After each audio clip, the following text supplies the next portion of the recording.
Total Degenerate is back, you guys. We are back. It's been a long time. It's been a long time. I understand. I know you guys have missed me, but I'm here now. There's nothing to worry about. All right, let me go ahead and share my screen right quick.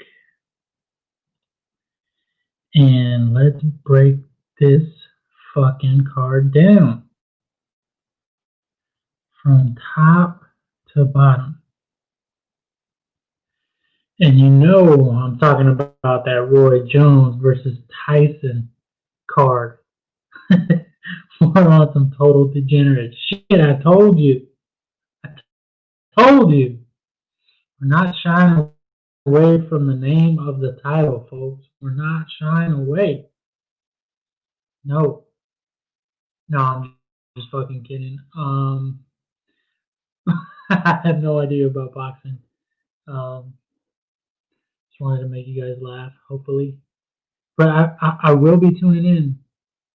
I'm not gonna lie. If there's any of the main card fights you guys recommend I watch, maybe tune in sooner than later. I know this guy is a big name, if I'm correct. I know his name. I know Jake Paul versus Nate Robinson, everyone's going crazy about. I don't even know the odds for this.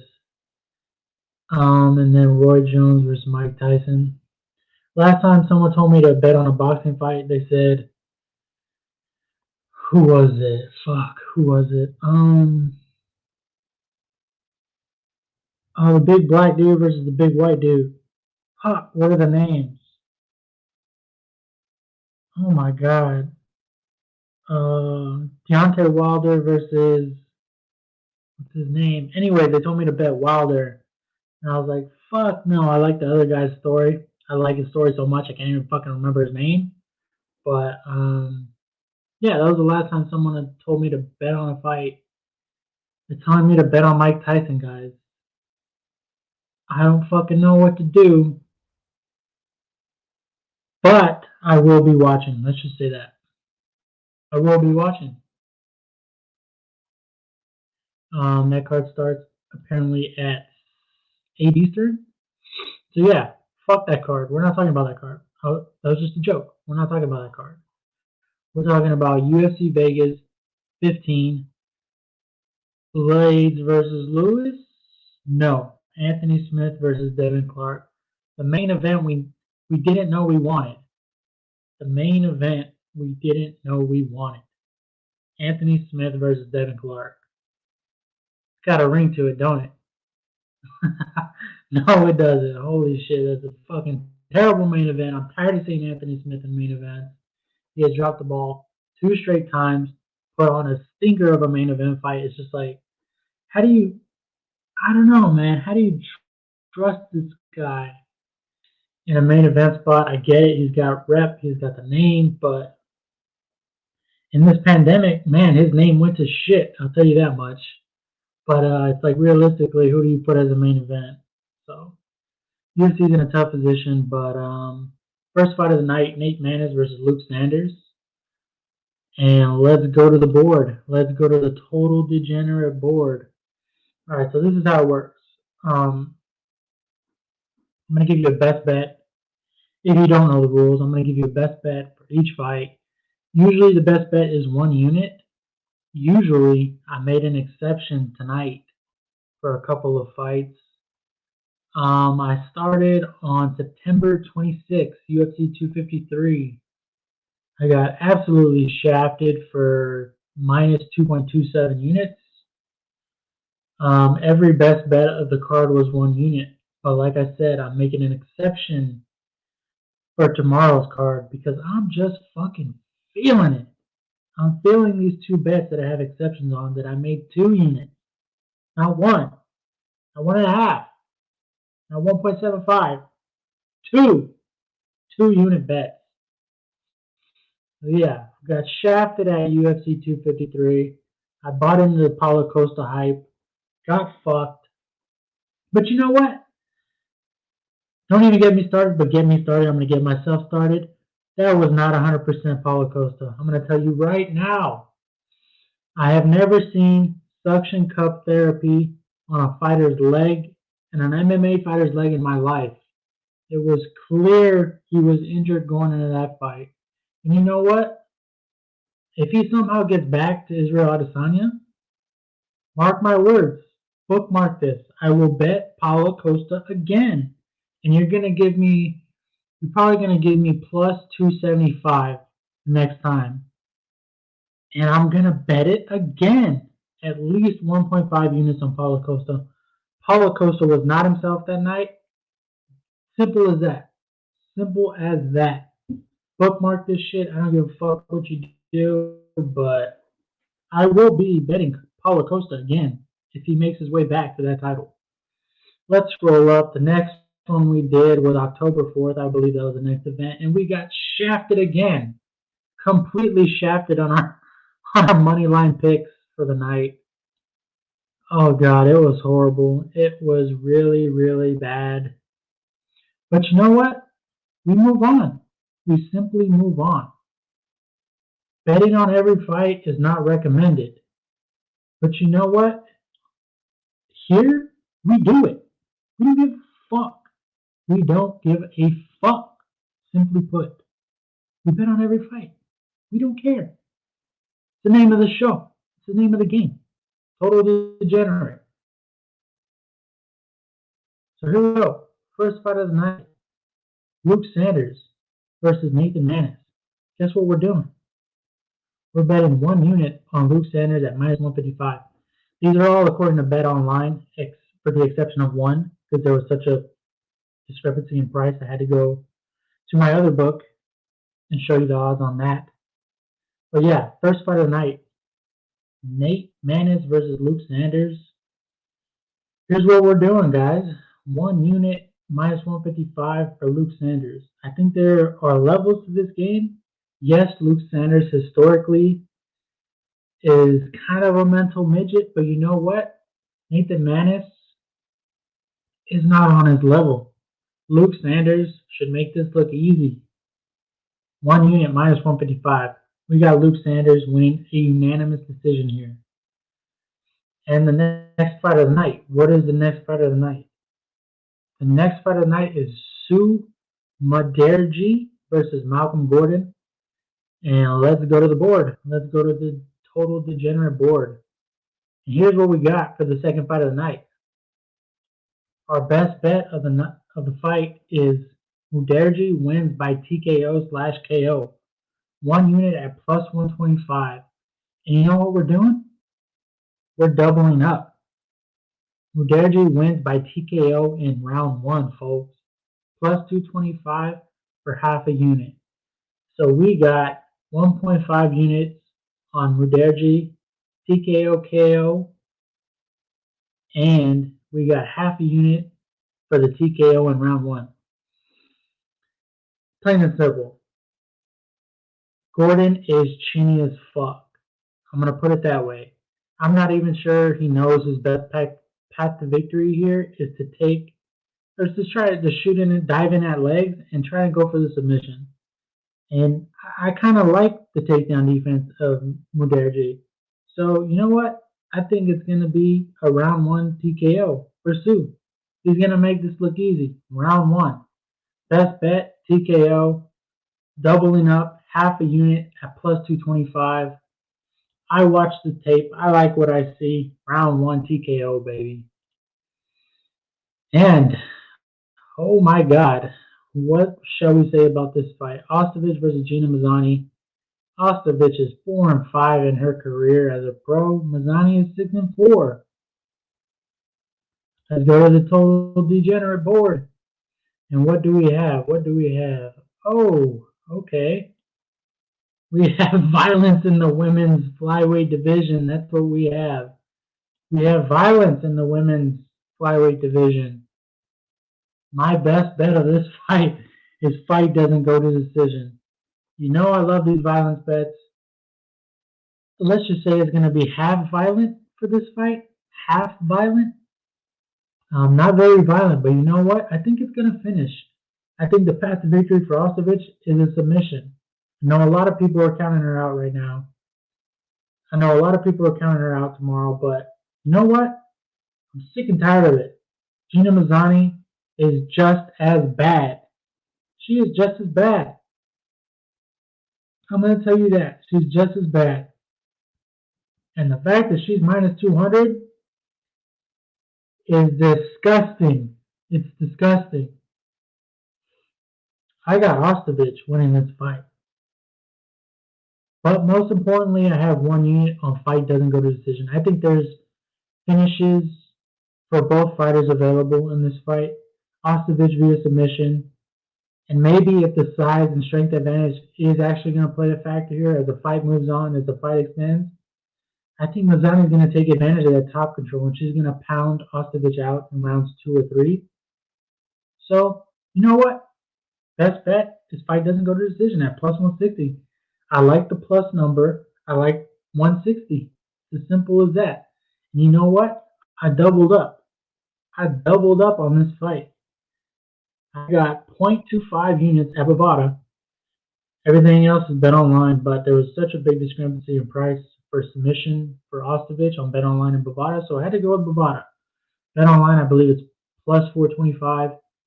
Ostovich via submission on Bovada is plus 650, and I laid a quarter of a unit via submission. Ostovich plus 650.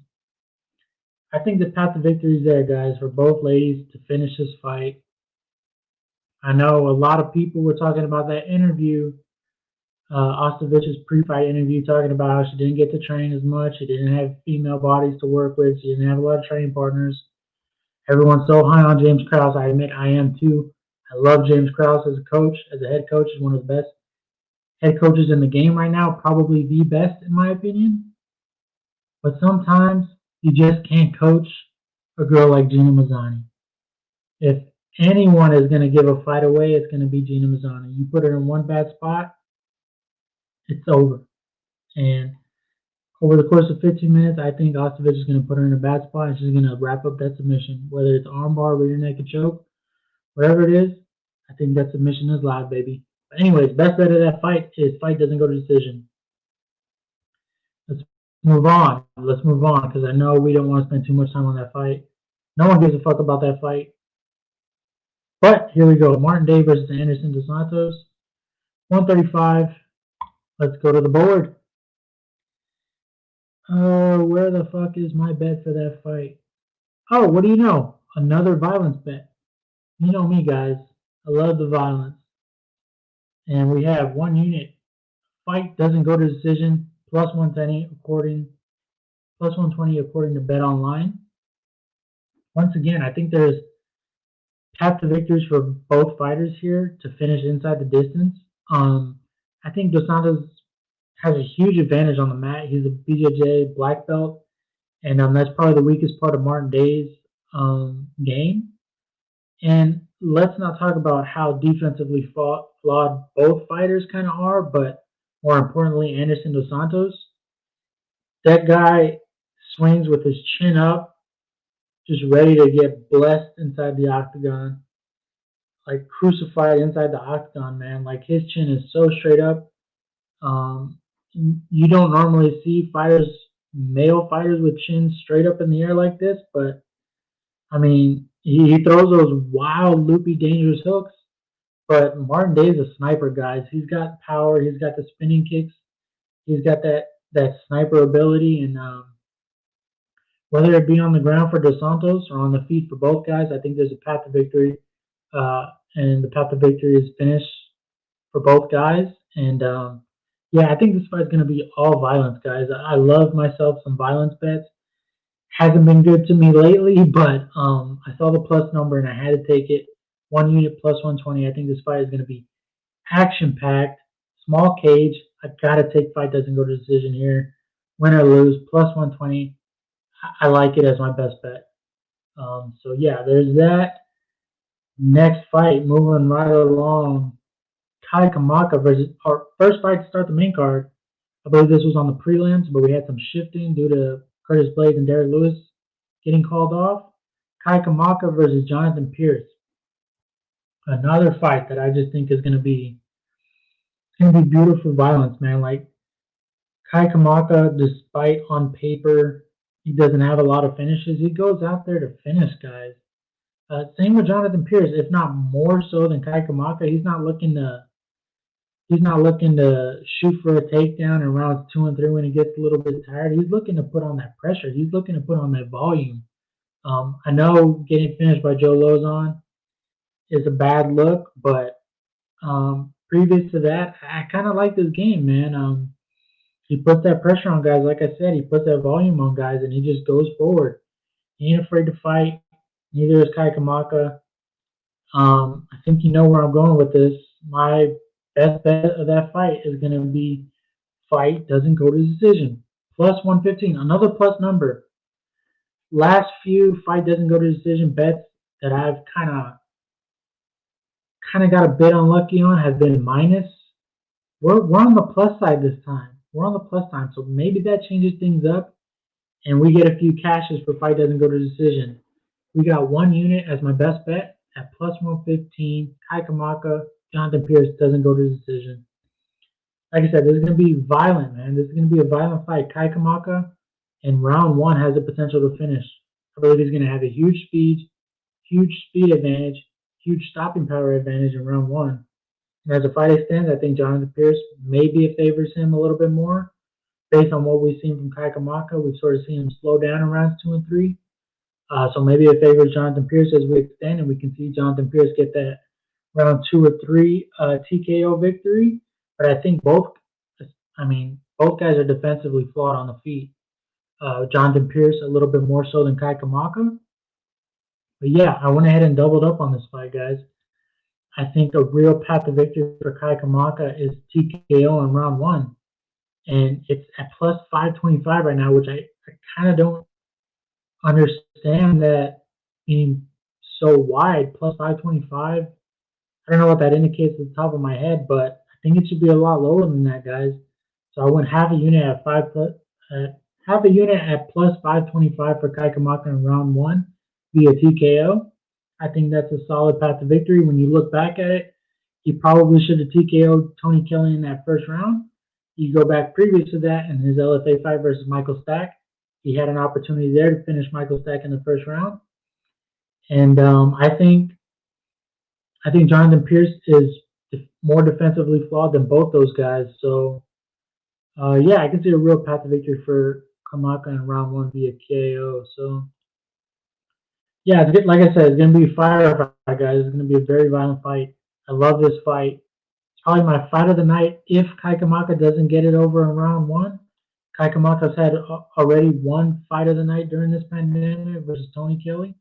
And I really don't see this fight going any differently. It's going to be a violent fight throughout. Kai Kamaka gets a round 1 TKO. That'd be great for us. But if he doesn't, man, this fight is going to get violent. This fight's going to get dirty. And I think Pierce has a path to victory in rounds 2 or 3. So I got to take the plus number here, plus 115, best bet of the fight. Moving on, the people's main event, guys. This is probably the people's main event, if I'm being honest with you. Ashley Evans Smith versus Norma Dumont. I mean, I don't know what to say about this fight. This fight is sort of making me pull my hair out. We know exactly what Ashley Evans Smith is. Simply put, we know what she is, but we don't know what Norma Dumont is.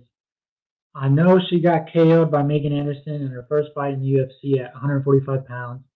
This is probably the weight division she should be at, 135. And Evan Smith is a flyweight. She's now at 135 as well. She has the experience edge, sure, but I just think people are fading a bad fighter with the bad fighter here. That's what I think this is. I mean, at minus 145, you cannot bet Ashley Evans Smith. We have how many minutes of footage on Norma Dumont in the last 3 years, guys? I mean, I just think she's young. She could be leveling up in the gym. And I'm just not going to bet against something I don't know with a bad fighter. That's as simple as I could put it. Ashley Evans Smith is a bad fighter. Sure, she has experience.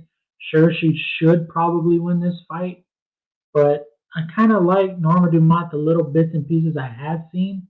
If she isn't getting wrestled to the mat, on the feet, I do like what I see. I think she's got some really good kicks. I think she's got some power in her hands. And I think she can make this fight competitive if Ashley Evans Smith isn't urgent to get this fight to the mat and use her wrestling.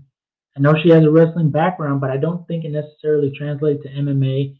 We haven't seen it translate for her in her past. Maybe this is the best fight stylistically for her in her career, probably in the UFC, but I just don't buy it, guys. I'm not buying it. My best bet of this fight is simply fade the go the opposite way, man. Bet against people. That's usually the best spots for some of these money line bets. You just fade the public, guys. Everyone's on Ashley Evans Smith, and you know what? I'm not. I'm on Norma Dumont, 1 unit plus 122. Let's spoil the party, guys. Let's cash on this Norma Dumont ticket. Best bet of the fight is Norma Dumont plus 122 in a shitty, sloppy women's fight you know nothing about, but you want to act like you know something. I mean, I'm gonna take the underdog, Norma Dumont. Let's go. She's gonna spoil a lot of people's parties. She's gonna shit in a lot of people's. I don't know what. I don't know where I was going with that, but Norma Dumont plus 122 is a bet. Moving on. Next fight of the night is Bill Algeo versus Spike Carlisle. This is gonna be another great fight, guys. This is one I can't. That fight doesn't go to decision for some reason. I just can't do it. Um, both guys are tough historically, and I mean, I think I don't know. I don't know what was dragging me away from fight doesn't go to decision here. Maybe because I got burned so badly in the Spike Billy Quarantillo fight on fight doesn't go to decision that I just have a bad taste in my mouth. But I think both fighters definitely have a path to victory to finish inside the distance in this fight as well. We're moving right along with the violence bets, guys. My best bet here is Spike Carlisle wins in round one because, quite frankly, in my opinion, that's Spike Carlisle's only path to victory in a lot of these fights. I know he went to decision with Billy, but man, I just can't trust this guy outside of round one. It's as simple as that. I mean, previous to this fight against Billy Quarantillo, like I said, I told everyone it's a live betting opportunity. And you know what? Nothing's changed. This is a live betting opportunity. I know my best bet is Carlisle wins in round one at plus 200, but you guys better be ready to live bet this fight. I mean, watch the body language of Carlisle after round one. If Bill Algeo survives this round one, get ready to live bet Bill at maybe plus money. Or I know after round one in the Quarantillo fight, Quarantillo lost the first round and he was only minus 115. I kind of expected going into that. Carlisle wins the first round. The books aren't ready. The books don't realize that Spark Carlisle is a notorious gasser and he's a round one kind of fighter, but they realized it. And Quarantillo was minus 115, I believe, after round one. But I believe Quarantillo won a decision fair and square. So get ready to bet in this fight right here. It's going to be the same thing. Carlisle isn't going to change historically speaking. I mean, you look at every one of his fights, and he's just a round one fighter. Simply put, I went ahead and doubled up on this fight because pre-fight you can get plus 1,600 on Algeo wins in round three, and I would not be surprised if Algeo gets to finish in round three. So I went a quarter of a unit at plus 1,600 for Algeo wins in round three. Best bet is Carlisle wins in round one, but go with a side piece best bet is live bet. So be ready after round one, guys. That's all I gotta say. And next up, oh, okay. Actually, Tapology changed it. Before I started this video, they had Parisian Porter as a co-main event. Parisian Porter is not the co-main event, thank God. That would have been probably the worst co-main event and main event duo in UFC history. Name me, comment below a worse co-main and main event if Parisian and Porter was a co-main event. Oh my God, that would have been horrible. I'm so glad they're giving Baeza the spotlight here, because if he wins in the co-main event, I think it can draw a lot of eyeballs. I think if he wins, possibly it could be a TKO finish for him, but a young prospect at 170 who's undefeated. I'm glad they gave it to Miguel Baez and Takashi Sato. But anyways, Parisian versus Park Porter. Thank God is not the co-main event of the evening. My best bet there is a money line bet on Parker Porter, 1 unit plus 170, guys. I really don't understand this line. I know Parker Porter is probably not UFC level, not UFC caliber, but quite frankly, I think Josh Parisian is just as bad as Parker Porter, if not worse. I mean, Parker Porter at least has proven a little bit more than Josh Parisian over his career. I think if the fight extends, I mean, the biggest question here is can Parker Porter survive that first round? Can he somehow avoid the low kick and get into rounds 2 and 3? Because if he does get into rounds 2 and 3, I think Parker Porter is going to take over this fight, guys. I think Parisian is bad. He's not a good fighter, and these guys are quite frankly not UFC caliber, both of them. And if you're giving me plus 170 on one side, I'm going to take the plus 170. My best bet is Parker Porter at plus 170. We get past that first round. I love Parker Porter after that. If we don't get past that first round, fuck me, right? But yeah, both not UFC caliber. Parisian, I'm not looking to rush to the betting window to bet Josh Parisian. Like, I don't understand how people are parlaying this guy. It's absolutely pathetic. The fact that people are running to the betting window to bet Gina Mazani, Josh Parisian, and Spike Carlisle. What the fuck are you guys doing? That just shows what kind of card this is. UFC Vegas 15 is fucking horrible for betting. I'll tell you that right now. But you know what? I don't give a fuck. It's horrible for betting, but I'm gonna give you guys a shit ton of bets. How about that? How about that? Makes a lot of sense, doesn't it? No, it fucking doesn't, but fuck you. Okay, main event, we got Anthony Smith versus Devin Clark. In a 3-round fight, I was looking very, very closely at over 2.5 rounds. And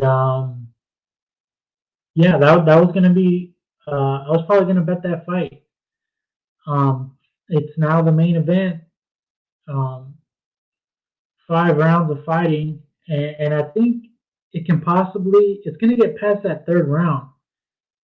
And the more it extends, I think the more I have to favor Anthony Smith here. If this was a 3-round fight, I could understand the arguments for Devin Clark. And I'd probably lean Devin Clark here. I know the narrative is Anthony Smith is washed, Anthony Smith sucks, he's over the hill, he's done. But when you think about it, you gotta look at who he's faced. He's faced a top 5 light heavyweight in Alexander Rakic. He's faced the guy knocking on the door to the light heavyweight title shot, Glover Teixeira. He's fought John Jones. He's fought all the toughest guys. And you know what? Devin Clark is not that guy. He's simply put not that guy. He's not Glover Teixeira. He's not Rakic. He's not John Jones. He's not any of those guys. He doesn't even come close. But the thing with that is, I think stylistically, Devin Clark is a different kind of matchup than Anthony Smith has faced in quite a while. I think Devin Clark is going to probably shoot the most takedowns against Anthony Smith that he's faced in a very long time. And I just don't know how Anthony Smith holds up stylistically versus a wrestler in Devin Clark. I think Clark can win minutes in top control. I think Clark can win minutes in the clinch. So, this is kind of a weird fight from a betting perspective. Now that it's 5 rounds, it kind of gets even weirder. I know Anthony Smith has been in 5-round fights. Devin Clark, we have not seen a 5-round fight. Kind of weird overall, but I think the safest way to play this fight, guys, is fight starts round 3. We get past 10 minutes here. I mean, I think Anthony Smith is the only fighter that has upside to finish in less than 10 minutes here. So basically, we're kind of flipping a coin. I kind of like to get better than minus 155, but I sort of look at Devin Clark's last fight versus Alonzo Menifield, and I took a lot of positives out of that fight. Alonzo Menifield hits way harder than Anthony Smith. Alonzo Menifield has a lot more stopping power than Anthony Smith. And Devin Clark, I know historically he's kind of, you hit him and he starts running away and he starts cowering. He's like not the prototypical fighter. Like you think fighter, you don't think Devin Clark. And I mean, I saw that last fight versus Alonzo Menifield, and I took a lot of positives away. I think maybe he's trending upwards after that kind of fight because he didn't back down from that fight, guys. Small cage versus a beast with a ton of stopping power like Menifield, and he bit down and he started to exchange. He started to throw. He wasn't backing down in that fight, and if Menifield can't get him out of there in the first 2 rounds, I don't think Smith is likely to get him out of there in the first 2 rounds. I really, really like this fight to start round 3. So I went ahead and put 2 units. Fight starts round 3 at minus 155 here. Like I said, I was going to be all over 2.5 rounds in the 3-round fight. Nothing's changed here. I think the fact that it's gone to 5 rounds probably increases the likelihood of this bet cashing because the last time Anthony Smith went out there and tried to leave it all out there inside the cage against Glover Teixeira, it ended so poorly for him. And I just think he's going to be a little bit more calculated in this fight. He's not going to expend all that energy in round 1 like he did versus Glover. And stylistically, I think Devin Clark is going to sort of suppress that round 1, round 2 finish for Anthony Smith that he may have the ability for with the clinching and grappling and the wrestling. So yeah, I really like this bet, guys. I think this is a solid bet. Fight starts round 3, minus 155 for 2 units. Oh, and I forgot to mention, I didn't even realize this. I have also 2 units over 1.5 rounds in Baeza versus Sato. Co-main event. I don't know how I missed that. I apologize, but I think it's kind of be counter striker versus counter striker in that Baeza Sato matchup. I know it's kind of scary because both guys sort of have that one shot KO ability, but I just think no one really puts their foot down and sort of takes the center of the octagon. It's gonna be a weird counter striker versus counter striker type fight. So to end the card, guys, co-main event and main event, I have 2 unit plays for my best bets of those fights. We're eating a little bit of chalk here, but I'm cool with it. I think these are both great bets. Over 1.5 rounds for the co-main event. Fight starts round 3 for the main event. I'm sold on these bets, especially the main event. I'm gonna officially tip it as my free bet of the week. Last week we had Tim Means as the free bet of the week at plus 120. We cashed on that, and I expect to do it again this week. Fight starts round 3. Anthony Smith versus Devin Clark. Free bet of the week. Let's get it done, guys. That was total degenerate. I'm not gonna say I'm gonna be doing this every Friday, every Saturday because we had a long hiatus, but the fact that we didn't have any other MMA events made it easier and faster to get my thoughts all rounded up. And it's a pretty shitty card, to be honest, from a betting perspective, but kind of funny that I come out with an episode on a card like this. But here it is, guys. These are my best bets. After tape, I think these are the best ways to go about it. Disagree, agree, whatever you want to do. You like my lean, it gives you a little bit more confidence knowing I'm on it. Cool. Let me know what you think in the comments. What is your best bet for each fight? What is your best bet, guys? Simply put, or what is your best bet of the night for UFC Vegas 15? Curtis Blades tested positive for COVID. Derek Lewis, Curtis Blades is off the card. Sucks, but it doesn't suck. Kind of glad we don't get to see Curtis Blades hump a leg for probably 20 minutes before he gets a finish. Probably doesn't even get a finish. But you know what? It's a shitty card. Looking forward to next week. Taping next week's card already as we speak. Total degenerate. We're out.